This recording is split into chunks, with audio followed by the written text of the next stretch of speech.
Hello viewers, back to my channel. কাঁচা কাঁঠাল বা এঁচড় খেতে যারা খুব ভালোবাসেন, আশা করছি আজকের এই কাঁচা কাঁঠালের পাকোড়ার রেসিপিটি পেলে তারা মহা খুশি হবে। শুধু তাই নয়, যারা কাঁচা কাঁঠাল খেতে একদমই পছন্দ করেন না তারাও এই রেসিপিটি পেলে খুশি হবে। কাঁচা কাঁঠালের এই পাকোড়াগুলো শুধু শুধু খেতে তো ভালো লাগেই, তাছাড়াও গরম ভাত, পোলাও কিংবা পুষ্পান্নর সাথে খেতেও ভীষণ ভালো লাগে।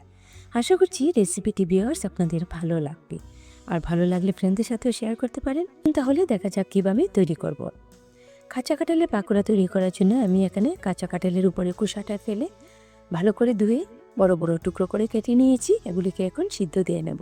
সিদ্ধ দেওয়ার জন্য একটা পাত্রে পর্যাপ্ত পরিমাণ জল দিয়ে চুলায় বসিয়ে একে একে সবগুলো কাঁঠালের টুকরো দিয়ে কিছুটা হলুদ গুঁড়ো দিয়ে জলের সাথে মিশিয়ে দিলাম। এতে করে কষটা আর থাকবে না। এখন ঢেকে ভালো করে সিদ্ধ দিয়ে নেব। খুব ভালো করে কাঁঠালের টুকরোগুলোকে আমি সিদ্ধ দিয়ে নিয়েছি। আপনারাও আপনাদের আন্দাজ মতো সিদ্ধ দিয়ে নেবেন। দেখুন কতটা ভালোভাবে সিদ্ধ হয়েছে, ঠিক এভাবেই সিদ্ধ করে নিতে হবে। এখন আমি সবগুলো কাঁঠালের টুকরোকে জল থেকে তুলে নিয়েছি। একটু ঠান্ডা হয়ে যাওয়ার পর এখন এগুলোকে আমি হাত দিয়ে ভালো করে মেখে নিচ্ছি। সিদ্ধটা ভালো হলে এরকমভাবে হাত দিয়ে মাখতে গেলে আর কষ্ট হবে না। আস্তে আস্তে চাপ দিলে একদম ঝরঝরে করে ভেঙে যাবে। খুব ভালোভাবে এগুলিকে ভেঙে নিয়েছি। আর দেখুন বিচিগুলো আছে সেগুলিকেও একটু আঙুল দিয়ে চেপে দিচ্ছি, ভেঙে যাচ্ছে। একটু কচি টাইপের কাঁঠাল হলে, ঠিক এরকম কাঁঠাল হলে ভালো হয়। তো এভাবে আমি ভালো করে মেখে নিয়েছি। এখন এর মাঝে আমি দিয়ে নিচ্ছি 2 টেবিল চামচ পরিমাণ মতো ময়দা। আপনারা এর পরিবর্তে আটাও দিতে পারেন। তারপর দিলাম 4 টেবিল চামচ পরিমাণ মতো চালের গুঁড়ো, আর দিচ্ছি 1 টেবিল চামচ পরিমাণ মতো গ্রেট করে রাখা আদা, আর 1 টেবিল চামচ পরিমাণ মতো কাঁচামরিচ কুচি। জালটাও আপনারা আপনাদের স্বাদ মতো দিবেন।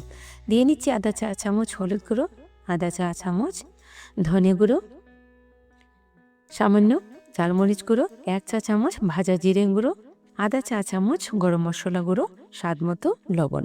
এখন সব উপকরণ কাঁঠালের সাথে ভালো করে মিশিয়ে শুকনো করে কাঁঠালটাকে মেখে নেব। বাড়তি জল কিন্তু দেওয়া যাবে না। মাখাটা শুকনো হলে পাকোড়াগুলো খুব তাড়াতাড়ি মুচমুচে হবে।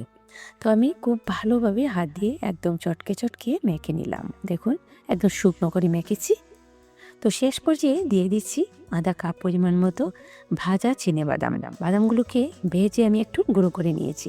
সবশেষে দেওয়ার কারণ হলো পাকোড়াগুলোতে যাতে করে বাদামগুলো একদম মুচমুচে থাকে। প্রথমেই দিলে বাদামগুলো একটু চুপসে যেত, তখন মুচমুচে আর হতো না। মাখাটা শেষ করে এখন এর থেকে আন্দাজ মতো কাঁঠাল নিয়ে গোল গোল করে আমি পাকোড়াগুলো রেডি করে নিচ্ছি। আমি খুব একটা ছোটো করছি না, মাঝারি সাইজের করছি। আপনারা আপনাদের পছন্দ মতো সাইজে করে নেবেন। ঠিক এভাবে আমি রেডি করে নিয়ে এখন এগুলিকে ভেজে নেব। ভাজার জন্য তেলটাকে আগে হালকা গরম করে রেখেছিলাম। এখন একে একে পাকোড়াগুলো আমি তেলে দিয়ে নিচ্ছি। সরিষার তেল, সয়াবিন তেল, সূর্যমুখী তেল কিংবা রাইস ব্রেন অয়েল, সেই যে তেল দিয়ে আপনারা ভাজেন না কেন, স্বাদে কিন্তু কোনো কমতি হবে না। তো পাকোড়াগুলোর নিচের দিকটা একটু শক্ত হয়ে যাওয়ার পর আমি উল্টে দিচ্ছি। তবে ভাজার সময় আগুনটাকে একদম বাড়িয়ে দেওয়া যাবে না, লথে রেখে ভাজতে হবে, তাহলেই ভেতর থেকে একদম মুচমুচে হবে।